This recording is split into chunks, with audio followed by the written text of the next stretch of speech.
guests.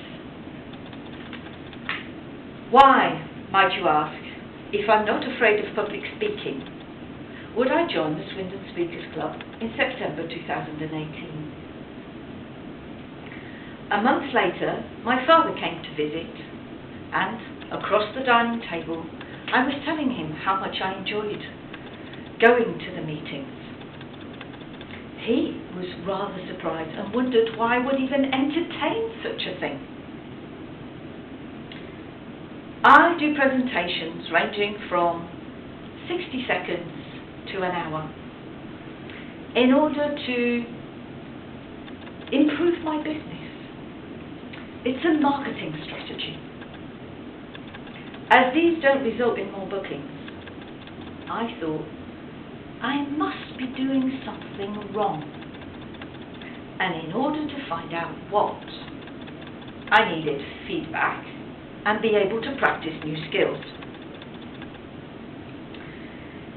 After watching a TED Talk, I thought I would love to do that. If only I could figure out how to condense my life into 20 minutes.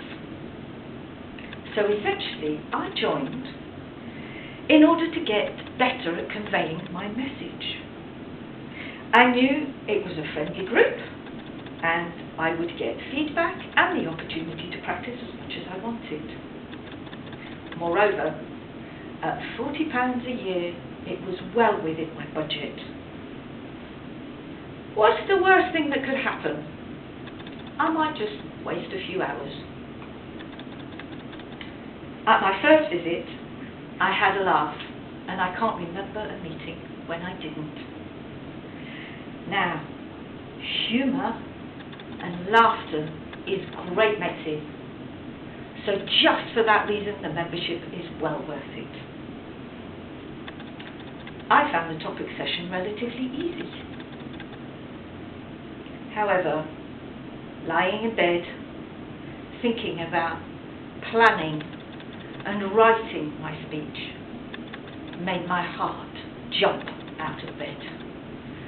I was panicking, just like most people panic, at the idea of standing in front of an audience. All my previous experiences of having an audience and being in front of a public were good ones. Writing, on the other hand, well, that's another matter altogether. My mother and my teachers said that my writing and my spelling were atrocious. Hence, I hated writing. And I struggled to get my ideas into some coherent order. The speaker's manual helped with that, because each speech focuses on one idea and builds on the previous one.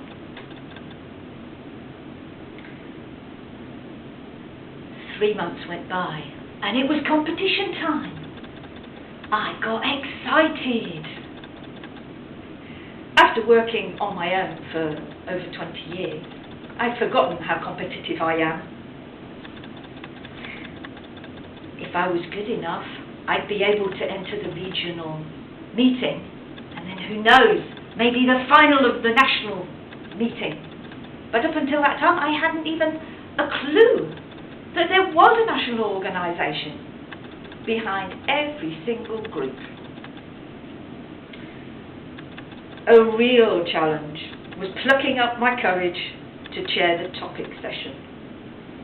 I didn't worry about my speeches, because if they were rubbish, that was on me. It didn't really matter. I could handle that. Chairing, on the other hand, means involving other people. That, for me, is scary. I didn't want to let the other participants down.